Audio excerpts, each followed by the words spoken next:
Look at your hand right now. Go on, hold it up. You've got about 27 bones in there, wrapped in a web of tendons so precise that engineers still can't fully replicate them.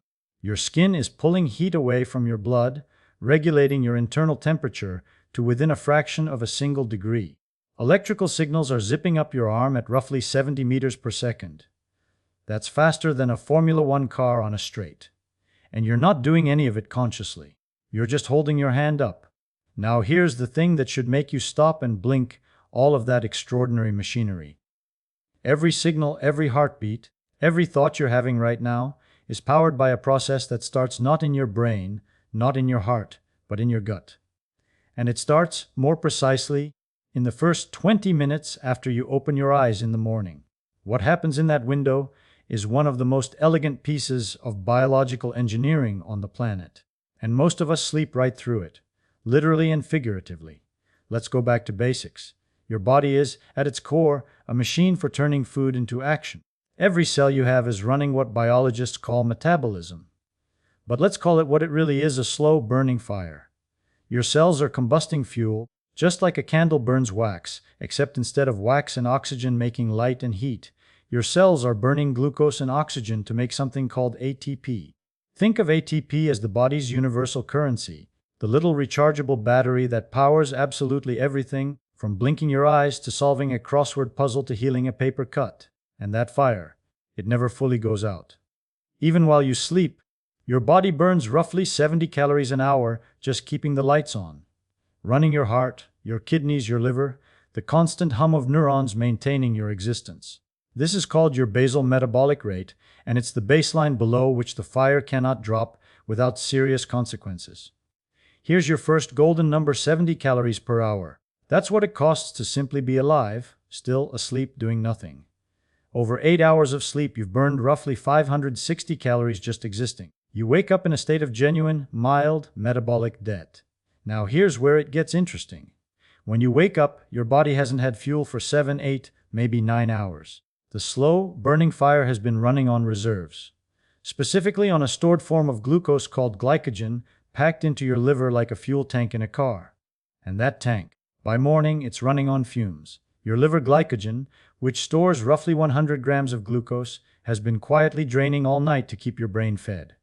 Your brain, by the way, is the most energy-demanding organ you have, accounting for about 20% of your entire energy budget despite being only 2% of your body weight. It runs almost exclusively on glucose. It does not negotiate. It does not compromise. Feed it or it starts sending distress signals. And those distress signals are the foggy, irritable, can't find your keys feeling you know very well as not a morning person. But here's the physics of the situation. Your body, like any thermodynamic system, any system that processes energy, follows rules. Heat flows from hot to cold. Energy moves from high concentration to low concentration. And your hormonal system in the morning is beautifully set up to exploit these rules. In the first 30 to 45 minutes after waking, your body experiences what's called the cortisol awakening response. Cortisol is often called the stress hormone, which is a bit unfair, because in the morning, it's doing something wonderful. It's telling your liver to release its last reserves of glucose into the blood. It's telling your fat cells to start mobilizing fatty acids. It's essentially firing the starting pistol for the day's metabolism. Cortisol in the morning is your internal alarm clock's chemistry. Golden number 2:38 minutes. That is the average peak of the cortisol awakening response after waking. The precise window when your body's internal chemistry is most primed to receive fuel and set the metabolic tone for the rest of the day. Miss this window, and you're essentially leaving the starting pistol unfired. So what should go into your stomach in that window? This is where the biology gets genuinely beautiful, and where most morning routines get it profoundly wrong. The answer isn't complicated. It isn't expensive. It isn't some exotic powder you found on the internet.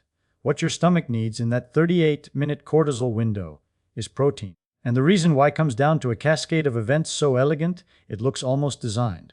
When you eat protein in the morning, eggs, Greek yogurt, a handful of nuts, even a good protein shake, something remarkable starts to happen. The protein gets broken down into amino acids, which are the molecular building blocks of, well, everything. Enzymes, hormones, neurotransmitters, muscle fibers. They're all made of amino acids assembled in different sequences, like words made from the same alphabet. But here's the specific trick of morning protein. It triggers the release of a hormone called GLP-1, glucagon, like peptide 1. Think of GLP-1 as the body's volume knob for appetite. When it rises, hunger quiets, cravings flatten. The frantic urge to raid the biscuit tin at 11 a.m. simply doesn't arrive with the same ferocity. But more critically, morning protein triggers what's called protein synthesis. The body reads the available amino acids as a signal that resources are available, and it starts building. It repairs the tiny tears from yesterday's movement. It maintains muscle mass, which is your metabolic engine, because muscle tissue burns far more calories at rest than fat tissue does. Every kilogram of muscle you carry burns roughly 13 calories a day just existing. Fat tissue burns about 4.5. Your muscle is expensive real estate, metabolically speaking. And if you don't send the build and maintain signal early, your body, under the influence of cortisol, will start dismantling it, using your own muscle protein for fuel. This is called gluconeogenesis, and it's the metabolic equivalent of burning your furniture to heat the house. Third golden number, 30 grams. That is the threshold of protein at which muscle protein synthesis is maximally stimulated in a single meal, according to research out of the University of Texas. Below 20 grams, the signal is weak. Above 40, the excess is simply oxidized as energy. The body doesn't store extra protein the way it stores carbohydrates or fat. 30 grams in the morning is the magic number that flips the switch from breakdown to building. Now let's zoom out for a second, because this is where the physics and the biology start to rhyme in a way that gives me genuine chills. Your gut, the stomach, the small intestine, the whole plumbing system, is not just a passive tube that food falls through. It is, in a very real sense, a second brain.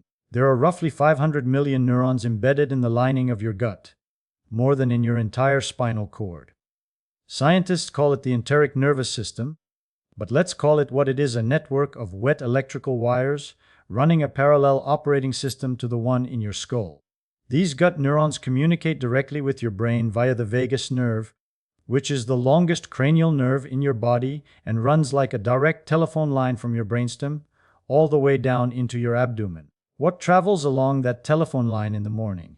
Signals that set your mood, your focus, your anxiety levels, your capacity for complex thought. About 90% of your serotonin, the neurotransmitter most associated with feelings of calm, well-being, and emotional stability, is produced not in the brain, but in the gut. Feed the gut the right signal in the morning, and the gut calls the brain and says, "We're stable, we're resourced, stand down from the emergency." The brain responds by shifting from threat detection mode, the anxious, reactive, fight or flight state, toward focused, creative, calm engagement with the world. Fourth golden number, 90 minutes. That is roughly how long after a protein-rich breakfast it takes for the combined hormonal cascade, insulin stabilized, GLP-1 elevated, serotonin precursors flowing, to reach its full effect on your cognitive state. This is why the best thinkers, writers, scientists, and decision makers throughout history have often reported their sharpest work happening in the late morning, not the early dawn. You need the 90-minute runway to get there. And here's the thing that knits all of this together into something even bigger. Your body is not just a biological machine. It's a thermodynamic machine. And thermodynamic machines obey the same rules whether they're a steam engine, a star, or a human cell. The second law of thermodynamics says that systems naturally move toward disorder, toward entropy. Your body is a breathtaking act of resistance against that tendency. Every morning, your cells wake up and spend enormous energy keeping things ordered, maintaining concentration gradients across cell membranes, keeping your temperature at exactly 37 degrees Celsius, assembling complex proteins from simple amino acids. Order, structure, function, held together against the universe's natural drift toward chaos. What gives your body the energy to fight that entropy every single day? Breakfast. Specifically, the right breakfast. Specifically, the protein that your stomach is biologically primed to receive and use in those first 38 minutes of wakefulness. It isn't just nutrition. It's the daily act of re-energizing the machine that resists entropy, that builds structure from chaos, that turns sunlight, captured by plants, stored in food, into thought, into motion, into art, into love. Think about that chain for a moment. A star, our sun, fuses hydrogen into helium and releases energy as light. That light falls on a wheat field, on a chicken, on an almond tree, and through photosynthesis it gets locked into chemical bonds. You eat those bonds. Your mitochondria unlock them. And the energy that was nuclear fire 150 million kilometers away becomes, inside your cells, the quiet electricity of a thought, the warmth of your skin, the decision you make, the morning you choose to build rather than stumble through. So here is what I want you to take away. Not a supplement, not a complicated routine. Just this in the morning, before the fog fully lifts, before the phone pulls you into the noise of the world, give your stomach 30 grams of protein. Give it within 38 minutes of waking. Let the cortisol wave do its job. Let the GLP-1 turn down the hunger noise. Let the gut send the "we're okay" signal up the vagus nerve to a brain that's been running on fumes all night. Do that, and you aren't just eating breakfast. You are firing the metabolic starting pistol. You are refueling the most complex machine in the known universe. You are, in a very precise physics and chemistry and biology sense, choosing every single morning to be the kind of organized, purposeful, energized system that the universe is perpetually trying to undo. And that, when you really think about it, is an extraordinary thing to do before 9 o'clock in the morning.